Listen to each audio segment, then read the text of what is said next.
The vampire king fell in love with a human girl, and it changed his dark fate. The kingdom of Arindor was cloaked in shadows, its high stone towers reaching like blackened fingers into the twilight sky. Walls drifted between the castle's walls, and the night air carried a chill that touched the bones of anyone daring enough to enter the vampire lands. For centuries, stories of the vampire king had spread across villages, whispered around hearth fires, warning of his power, his immortality, and the dark curse that had claimed his soul. Wrecked. Yet in a small, sunlit village on the edge of the cursed forest, a young girl named Leora moved with a purpose that ignored fear. She was a healer, skilled with herbs and remedies, her hands gentle and steady. The villagers often spoke of her courage, though none had ever seen her venture beyond the safe borders of their home. Today, however, she was leaving the familiar fields and cottages to search for a rare herb said to bloom in the shadow of Arindor's castle. The path through the forest was thick with mist. Every step seemed to echo unnaturally, and the trees loomed like silent sentinels, watching her approach. Leora tightened her cloak around her shoulders and pressed forward, her heart pounding but her resolve unwavering. She had heard the tales of the vampire king, terrifying, cruel, and unyielding, yet curiosity and necessity had driven her here. Deeper into the forest, the air grew colder and the fog thickened. Leora knelt beside a patch of dark green leaves glistening with dew, reaching out to pick the herb. A sudden rustle made her freeze. She glanced up to see a shadow moving with unnatural speed through the trees. Panic rose in her chest, but before she could flee, a figure emerged from the mist. Tall, pale, and commanding. His eyes were dark pools, holding centuries of sorrow, power, and an unspoken hunger. "Who dares enter my lands?" The voice was smooth, resonant, and cold as the grave. I'm just a healer," Leora stammered, lifting her hands. "I mean no harm. I seek only a herb for the sick in my village." Breath. The vampire king studied her silently. None had ever approached him like this before, trembling, yet not begging. Her courage, faint as it was, intrigued him.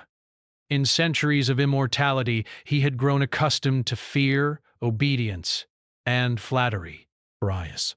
Yet here was a mortal girl who faced him with honest, fragile defiance. "Few mortals come this far without being claimed by fear," he murmured, stepping closer. Breath. The air seemed to thrum with his presence, and the forest itself felt smaller, as if bending around him. I don't wish to anger you," she said, her voice barely a whisper. Yet there was a fire in her eyes, a light he had almost forgotten existed in the world. The vampire king felt something stir within him, a curious, dangerous pull. He had known only darkness, power, and the endless weight of accursed immortality. And now, in the human warmth of this girl, he sensed an echo of the life he had lost long ago. "Stay where you are," he commanded softly, though there was no malice in his tone. "Do not move." She obeyed, her hands trembling as she clutched the herbs. He circled her slowly, his gaze intense, almost predatory. And yet, despite the fear that gripped her, she could not help but notice the faint sadness etched into his features, the centuries of solitude that even the strongest vampire could not erase. You are not like the others," she finally said, her voice steadier than she expected. "There is something human in you." A shadow passed across his face. None had dared speak such words in hundreds of years. Her innocence, combined with her courage, unnerved him. He had been feared, worshipped, even hated, but never understood. "I am no human," he said, his voice low. "I am bound by darkness, by a curse that has lasted centuries. What you see as humanity is gone from me." Yet the honesty in her eyes, the soft courage in her voice, did something unexpected. He stirred a feeling he had long buried, longing. And, perhaps, somewhere deep within, hope. Their fragile conversation was broken by a sudden growl from the shadows. A twisted, malformed creature, born of the curse that haunted his lands, lunged toward her. Leora screamed, her instincts driving her to run. But the Vampire King moved faster than the eye could follow. With a motion both terrifying and precise, he intercepted the creature, his hand closing around its throat with supernatural strength. The thing collapsed to the ground, lifeless. Leora stared in awe and fear, but when his gaze met hers, there was no malice. Only a quiet intensity that made her heart race. "You are safe," he said, almost gently, though his presence alone made the air feel like fire. "I thank you," she whispered, still trembling. Breaths. "I did not mean to. You came here willingly," he said, his tone softer now.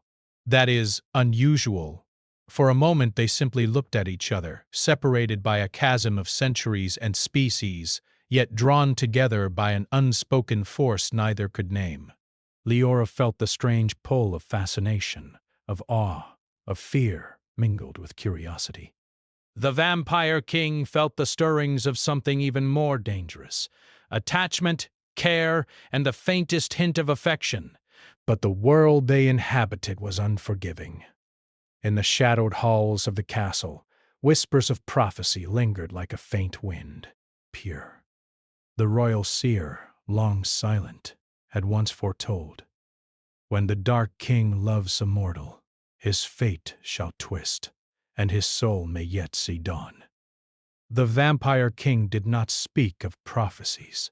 He had seen too many mortals come and go, too many attempts at hope crushed under the weight of darkness.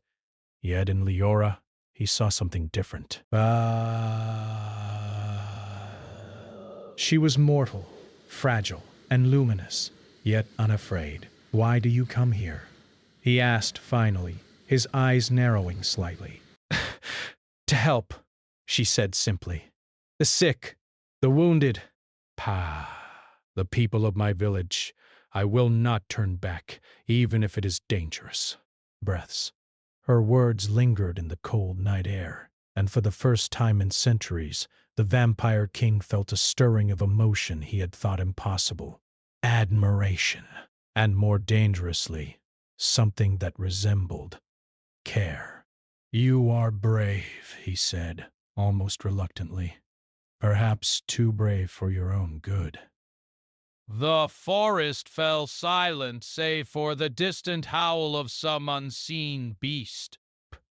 Leora gathered her herbs and began to step back, knowing she could not linger near the dark power that watched her. Yet the Vampire King's voice stopped her. "Do not leave," he said softly. A command tinged with something strange, longing, curiosity, and perhaps even fear of losing her. She hesitated, meeting his gaze. In that moment, something fragile and unspoken passed between them. She could not name it, and he could not control it. Bration. Yet both knew that this encounter, brief as it was, would change the course of their lives forever. Before she could reply, a figure appeared at the edge of the mist, a shadowed emissary of the vampire court, delivering a warning in words meant for her ears alone. "Do not linger in his lands. He is no man to love. None have survived unscathed by his attention." The words made Leora's heart race. She turned to flee, but the Vampire King's dark presence loomed behind her, powerful and unyielding. He did not move to stop her, not yet, but his eyes followed her, intense, unreadable, haunted by something he could not name. As she disappeared into the mist, she could feel his gaze burn into her back, heavy with centuries of sorrow and unspoken longing. And for the first time he felt something he had thought impossible in all his immortal years, a heartbeat of hope, fragile and unsteady, ignited by the mortal girl who dared to step into his shadowed world. For in the kingdom of Arindor, where darkness reigned and curses whispered in every corner, a single spark had begun to glow, a spark that could change even the Vampire King's dark fate. The forest had swallowed Leora's footsteps by the time she reached the safer edges of her village. Her hands trembled as she clutched the herbs she had come to find, and yet her mind was not on the task she had completed. The image of the Vampire King, pale, commanding and impossibly beautiful, lingered like a shadow she could not escape. His eyes, dark and endless, had followed her through the mist, haunting the spaces between her thoughts. Though she tried to shake the memory, she knew it was more than fascination. It was fear mingled with curiosity, awe laced with something tender she did not understand. She had heard the tales of his cruelty, of the power that could crush kingdoms and souls alike. Yet she had seen another side in the brief moments they had shared. A flicker of vulnerability, a hint of sorrow. Back in the village, Leora tended to the sick and wounded with steady hands, though her heart remained restless. Every rustle of the wind, every shadow at the edge of the woods, seemed to echo the presence of the Vampire King. And somewhere deep within she felt a pull she could neither deny nor explain. Meanwhile, in the high towers of Arindor Castle, the Vampire King watched the forest where she had vanished.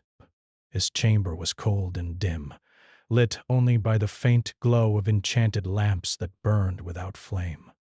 Centuries of solitude had made him master of control, yet now he found his thoughts turning relentlessly toward her. He could not understand the pull she had on him, nor could he admit the strange warmth that her presence left behind. He had ruled for hundreds of years, feared and untouchable.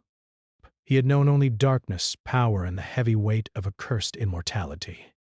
But Leora, fragile, mortal, and so achingly alive, had stirred something unfamiliar within him. For the first time in centuries, he found himself wondering what it might mean to feel more than hunger, more than anger, more than the endless loneliness of immortality. It was during the second night after her encounter that the whispers began. From deep within the castle, voices of the court murmured of her bravery, of her boldness in venturing into the vampire lands. Some spoke in fear, warning of what might happen if a mortal dared to trespass. Breaths. Others, less cautious, whispered of the king's unusual interest in the girl. The Vampire King moved through the halls like a shadow, silent yet commanding. Bed. His eyes scanned the faces of courtiers and guards alike, but his thoughts remained with Leora. He did not yet understand why he cared, why the sight of her heart beating with courage disturbed him so. But what frightened and fascinated him? She had entered his world and left a mark upon his dark heart. Days passed, and Leora's curiosity grew despite her fear. Days passed, and Leora's curiosity grew despite her fear. She began to hear stories from traveling merchants and wandering villagers, rumors of the Vampire King's past, of a curse that had stolen his humanity, of the prophecy whispered by the royal seer. When the Dark King loves a mortal, his fate shall twist, and his soul may yet see dawn. The words haunted her, not because she feared him, but because she sensed the truth hidden beneath the shadows of his power. He was a king bound by centuries of sorrow, a being trapped by fate, and yet there was something more, something fragile, yet desperately alive, that made her heart ache. One evening, driven by a mixture of fear and fascination, Leora returned to the forest at the edge of the castle lands. She moved quietly, her steps careful and measured, following the faint glow of the moon through the mist. She did not know what she hoped to find, Perhaps answers, perhaps closure, perhaps only a glimpse of the being who had stirred a storm within her heart. The vampire king waited. He had sensed her return even before she stepped into the clearing, his instincts sharp, his senses tuned to the life force of mortals. When he saw her emerge from the mist, he felt a strange mixture of relief and tension. Relief that she had come willingly, tension that he did not know how to handle the emotions she evoked. "You return?" he said, his voice calm yet layered with curiosity. But why? Leora's eyes met his, steady despite the fear that lingered beneath. I need to understand, she admitted. I cannot leave without knowing what lies beneath. The darkness, the curse, you. The vampire king stepped closer, and the air between them seemed to vibrate with unspoken power. He was immense, commanding, terrifying, yet in her gaze he saw neither fear nor submission, only courage and sincerity. For centuries no mortal had dared to look upon him in such a way, and in that gaze he felt a faint hope, fragile and fleeting, that perhaps he could be more than his curse, more than the darkness that had defined him for centuries. You seek truth in a place where truth is dangerous, he said softly, a warning hidden beneath his words. Do you not fear what you might find? But I fear ignorance more, and I cannot stop thinking of you. The words, spoken so plainly, hung in the cold night air. For a heartbeat he felt the centuries of his solitude weigh heavily upon him, the memories of loss, betrayal, and endless night pressing against the fragile spark she had ignited. He wanted to retreat, to push her away and protect her from the darkness that consumed him, and yet he could not. Over the following days their encounters became more frequent, though always cautious. Leora learned to read the subtle cues in his presence, the way his gaze lingered, the slight softening of his expression when he thought she was unaware. She began to see the man beneath the legend, the being bound by curse and crown, the soul buried beneath centuries of pain. The vampire king, in turn, found himself drawn to her in ways he could not control. He began leaving small gifts for her, rare herbs, trinkets from the castle, even notes written in elegant script, expressing thoughts he dared not voice aloud. Each gift carried a fragment of his heart, and each gift brought Leora closer to understanding him. Yet the court, ever watchful and wary, began to murmur of the growing connection. Rival nobles, jealous and ambitious, saw the girl as a threat, a weakness to exploit, a pawn to manipulate. Their whispers reached the ears of the vampire king, and for the first time he felt anger not directed at his enemies, but at those who would dare threaten her. His protectiveness grew, an intensity that surprised even him. One evening, as twilight descended over the castle lands, a challenge arrived. A rogue vampire, once a member of the king's court, now turned bitter and cruel, sought to harm Leora as a test of the king's loyalty and restraint. The creature struck without warning, moving with unnatural speed and malice. Leora, unprepared, froze as the beast lunged.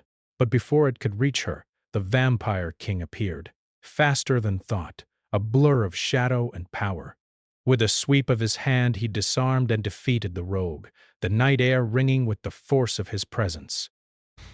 Leora watched in awe and fear. Yet when his eyes met hers, there was no anger, only a quiet intensity that made her heart ache. "You are safe," he said softly, his voice a balm against the terror of the night. Thank you, She whispered. I do not understand how you can protect me and yet be so frightening. Power is frightening, he said simply. By does not mean harm. Only intent does. In the quiet aftermath, they stood together beneath the moonlight, the forest holding its breath around them. And for the first time, Leora realized the depth of her feelings, admiration, fear, fascination, and something far more tender, She did not yet understand the full weight of it, but she knew her life had changed. The vampire king, too, felt a stirring he could not name. For centuries he had ruled with fear and darkness, but now he found himself drawn to the warmth of a mortal heart, a fragile spark in a world of shadows. He feared the depth of his own emotions, the possibility that this mortal girl could be the one to break the centuries of solitude and despair that had bound him. But the world was not kind, and destiny rarely moved without cost. As dawn approached, a shadowed figure watched from the edge of the forest, one of the king's rivals aware of the growing bond. The figure whispered into the wind a promise of danger and intrigue. The girl has entered his world. Let us see how the Dark King reacts when his heart is no longer his own. The vampire king did not see the watcher, but he felt its presence in a way that mortals could not. His gaze returned to Leora, standing bravely amidst the pale light of the dawn, and he knew that the path before them would be treacherous. Yet for the first time, he did not care. He would protect her, he would guide her, and he would face whatever darkness came. For she had ignited a light within him that could not be extinguished. Leora, unaware of the danger watching her, turned to leave the clearing. She carried with her the knowledge that she had glimpsed a truth few mortals ever did. The vampire king was more than a shadow, more than a curse. He was a being capable of love, capable of redemption. And she, fragile and mortal though she was, had become a part of his story. As she vanished into the forest, the vampire king remained, a sentinel of shadows and longing. He had felt her warmth, heard her words, seen her courage, and in that quiet moment he realized that fate had begun to weave a new path, one that could lead either to salvation or to ruin. For both of them. The wind carried whispers through the trees, gentle yet foreboding. Somewhere in the distance, the rival's voice promised intrigue and challenge, a test of the bond that had begun. And the vampire king, for the first time in centuries, welcomed it, for he knew that no curse, no shadow, no enemy could stand against the force that now stirred within him, the awakening of a heart, long thought. The sun had barely dipped below the horizon when the vampire king returned to his castle, the weight of centuries pressing heavily upon him. Even the familiar shadows of his halls felt oppressive tonight, darker than usual. Leora's face lingered in his mind, her courage, her warmth, her innocence that had stirred feelings he had thought dead. And yet, the longer he thought of her, the more he felt the cruel edge of his curse pressing against him. For centuries the curse had grown quietly but relentlessly, feeding on his isolation, his power, and the darkness he had embraced as armor. It had made him feared, untouchable, and cold. But now, as his thoughts turned to Leora, he felt a strange instability, a restlessness he could not control. Every beat of his immortal heart seemed to clash with the life of the mortal girl who had dared to enter his domain. He moved through the corridors of the castle like a shadow, his steps silent yet purposeful. Servants and guards sensed his presence and bowed or fled. Even the portraits of long-dead ancestors seemed to watch him, as if aware that something within the king had begun to change. And he knew they were right. He was changing. And it terrified him. Meanwhile, Leora had returned to her village, but peace did not greet her. Her thoughts were a tangled web of fascination, fear, and the inexplicable longing that had taken root in her heart. She tried to focus on the sick she tended, the herbs she gathered, the daily tasks that had always grounded her. Yet each rustle of wind, each shadow of the forest reminded her of the vampire king and the danger that lingered in his world. She could not deny it. She had begun to care for him, though she scarcely understood why. He was dangerous, eternal, and cursed, and yet she had seen kindness in his eyes, protection in his gestures, and a vulnerability that no one else had ever glimpsed. And with each thought she felt herself drawn closer to him despite the risks. One night the forest stirred with unnatural sounds. Wolves howled in the distance, but these were no ordinary wolves. Leora felt a prickle of unease and realized she was not alone. From the shadows a figure emerged, a messenger from the Vampire King, silent and imposing.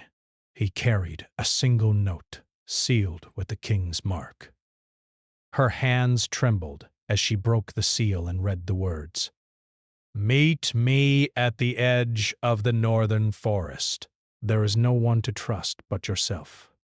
Come alone." Leora's heart raced. She had expected this invitation, though she had tried to deny it.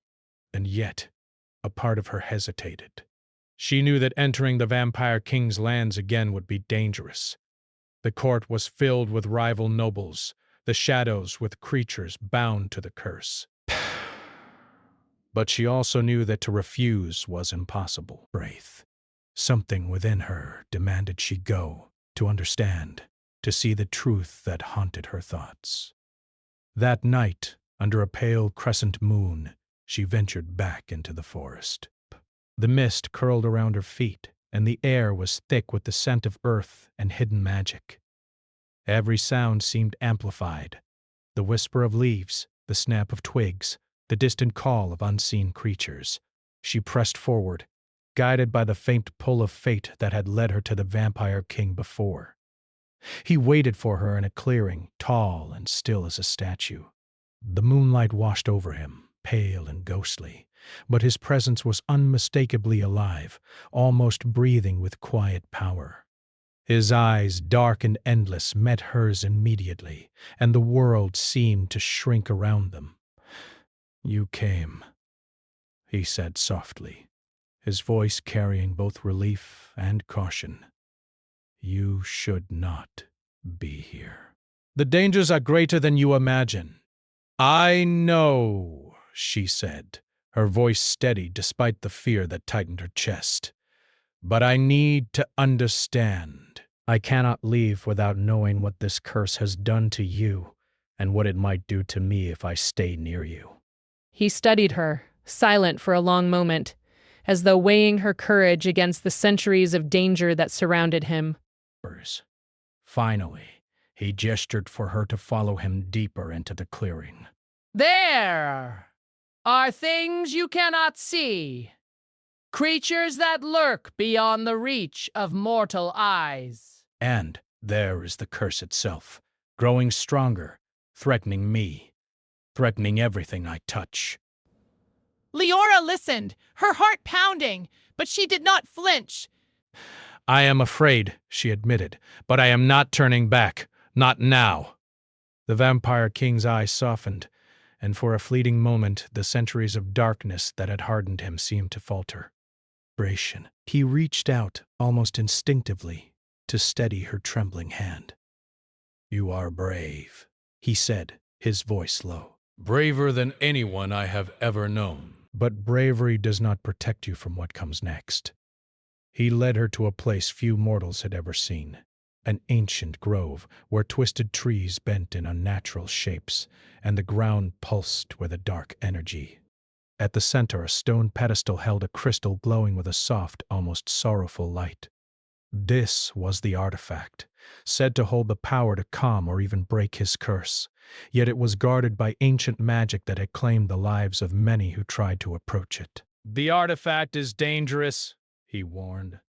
"It tests the heart of any who come near. Only those pure of intention can survive its trial."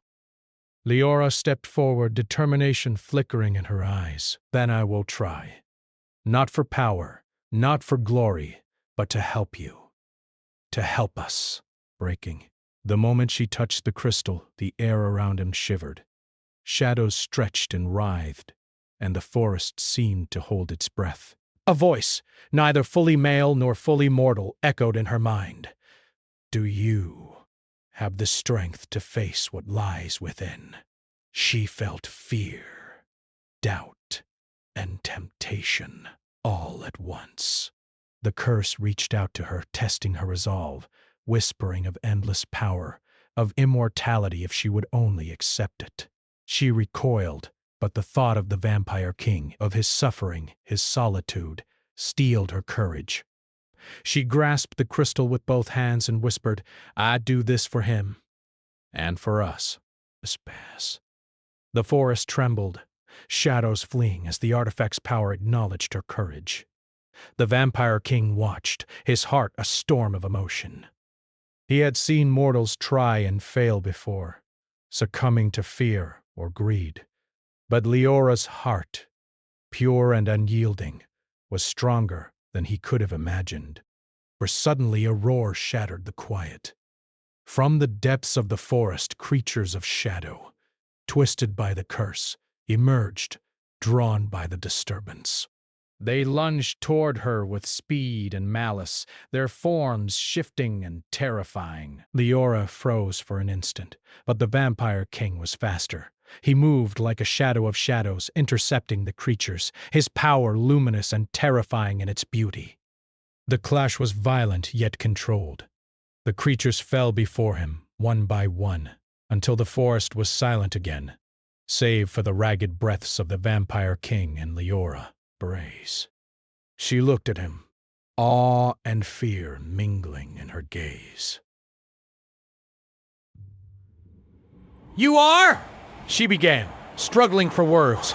"Alive," he finished for her, a faint smile touching his lips, a gesture so rare it felt sacred. "Because you did not falter, because your heart is stronger than your fear."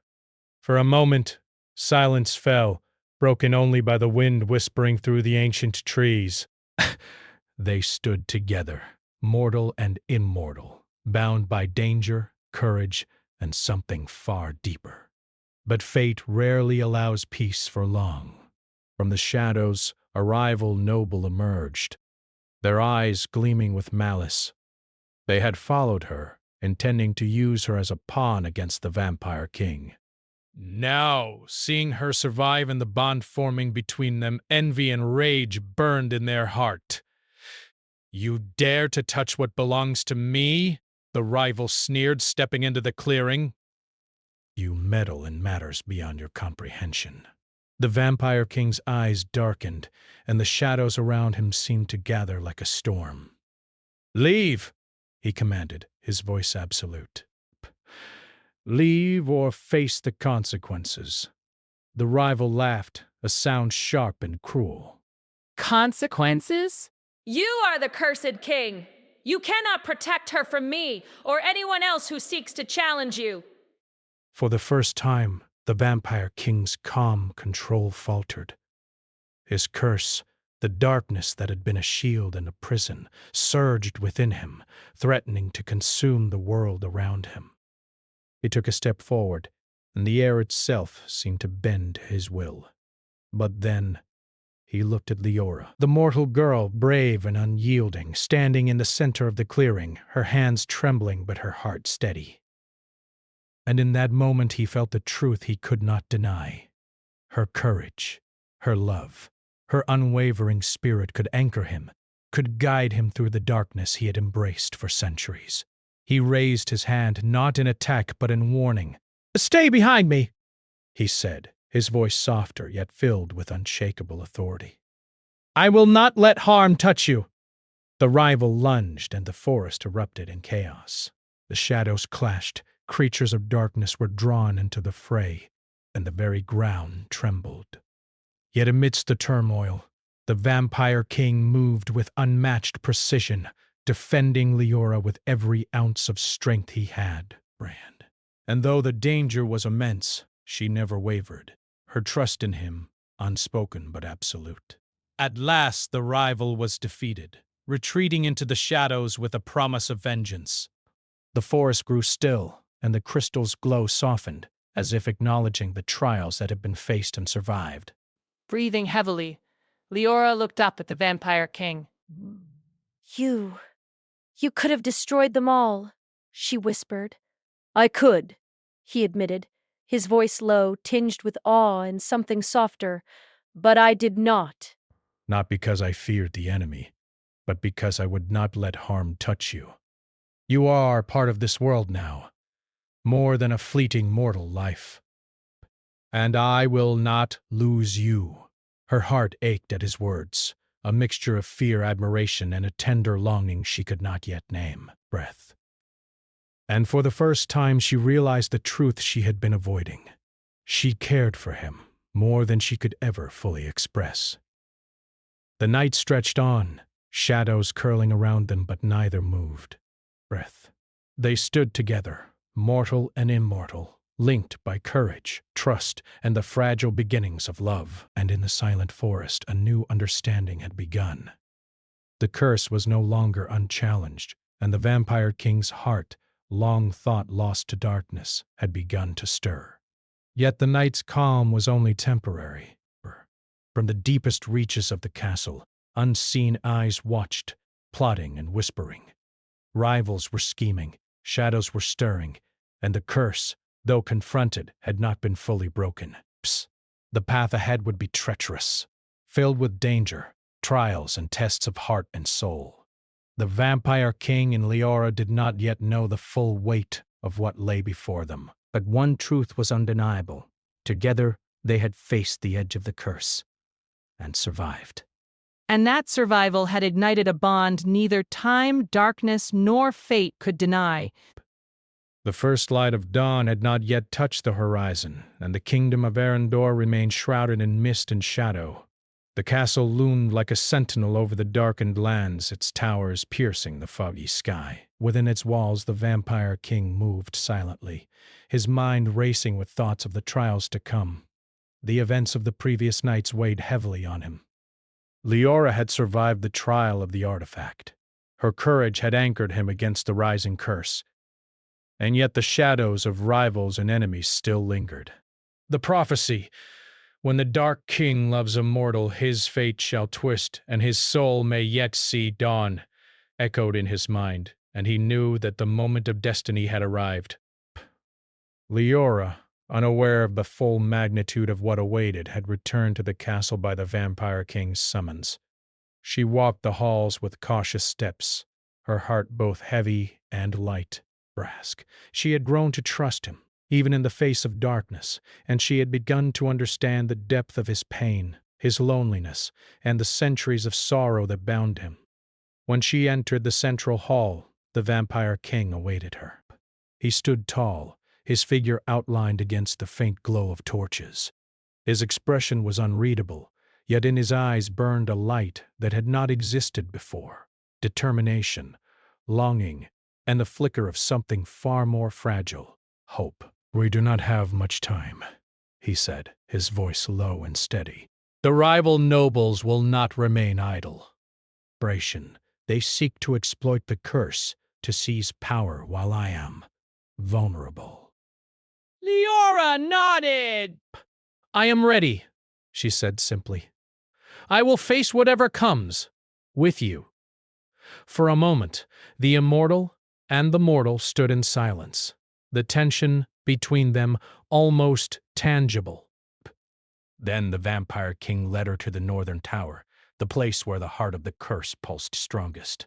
The walls of the tower were cold stone, etched with ancient runes that shimmered faintly in the dim light. The air was heavy, almost suffocating, as though the magic itself breathed around them. At the center of the chamber, the artifact awaited, the crystal that held the power to calm the curse or destroy it entirely. Protected. Its glow was faint yet persistent, and the shadows around it seemed to bend and stretch unnaturally. The Vampire King turned to Leora. Grasp. "This is the moment," he said. "The curse is at its strongest here. You must place your hand upon the crystal and let it judge your heart." Leora stepped forward, her fingers trembling but resolute.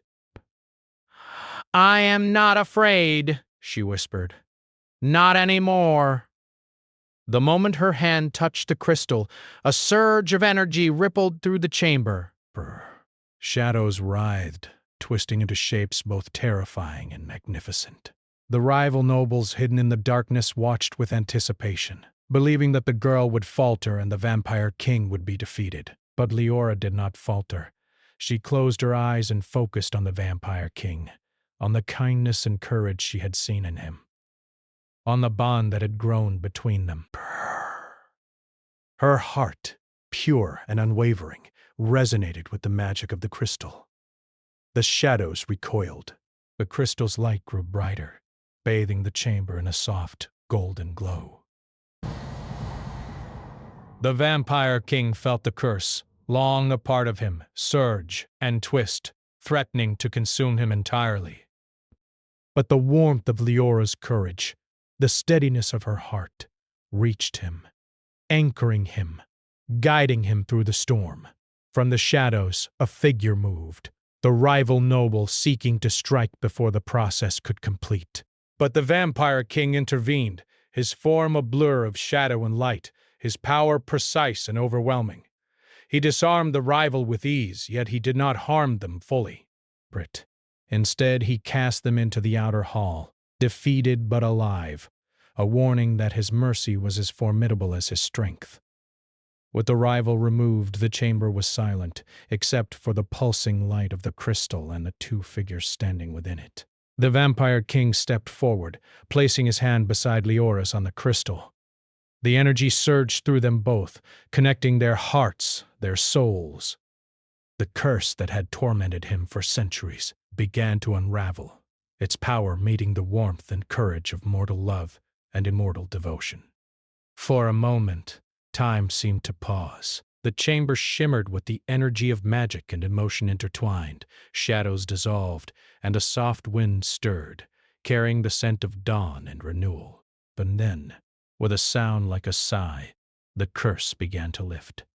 The dark weight that had pressed upon the Vampire King for centuries lightened, the shadows receding from his heart. Despair. He fell to one knee, exhausted yet unbroken. Leora reached for him, her hand gentle against his cheek. "It is over," she whispered. He looked into her eyes. The darkness in his gaze softened, replaced by something he had thought lost forever: hope, and the faintest, most delicate trace of joy. "Because of you," he said, his voice barely audible.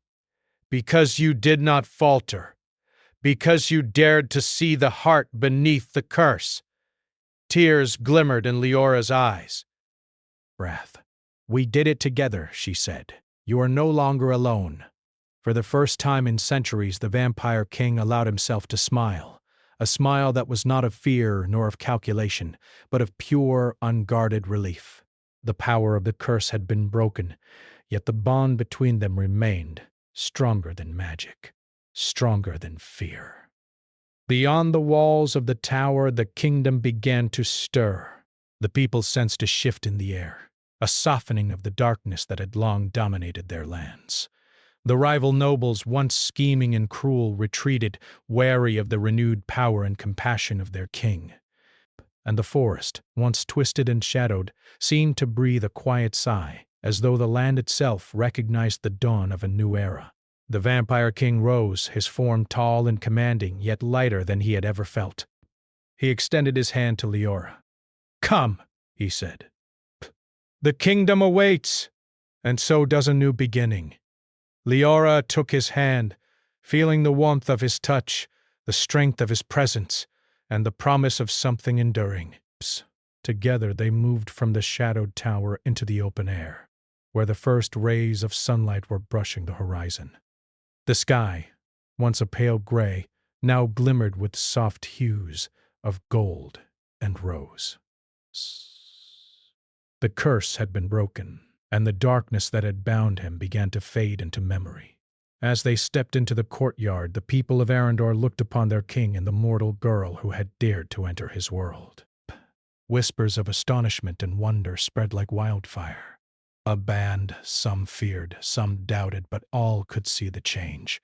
The Vampire King, once a figure of unyielding darkness, now walked with a light in his eyes that had been absent for centuries. The Vampire King paused in the center of the courtyard, his gaze sweeping over his people, and then turned to Leora. "You have changed everything," he said. "Not just me, but the kingdom, the curse, the future. Your courage," grasp, It has given me a gift I thought impossible, a heart capable of hope." Leora smiled, a gentle, radiant expression that seemed to carry the light of the morning itself. "And you have shown me that even in darkness, there can be love. Even the most cursed heart can find redemption." For a long moment, we stood together, mortal and immortal, hand in hand, the world around them breathing a quiet, tentative calm. And then, with a final glance at the awakening kingdom, the Vampire King spoke, his voice steady and full of newfound strength. "This is only the beginning. Together we will face whatever comes. Shadows may rise again, but now I am no longer alone, and neither are you." "I am with you," she said, "always." As the sun broke fully over the horizon, casting golden light across the castle and the lands beyond, a sense of peace settled over Enendor. The Vampire King, once bound by centuries of curse and darkness, had found redemption not through power, but through love. And the mortal girl, brave and unwavering, had proven that even the smallest spark could ignite a light capable of piercing the deepest shadow. Together they walked toward the rising sun, leaving behind the echoes of darkness, the weight of centuries, and the fear that had once defined them. Their bond was no longer fragile, no longer uncertain. It was a union forged in courage, tempered by trials, and sealed with a trust that no magic could undo. And though the future remained uncertain, one truth was clear. In a world of shadows and curses, of power and prophecy, love had triumphed. The Vampire King's heart, once lost to darkness, now beat with life, hope, and the promise of dawn.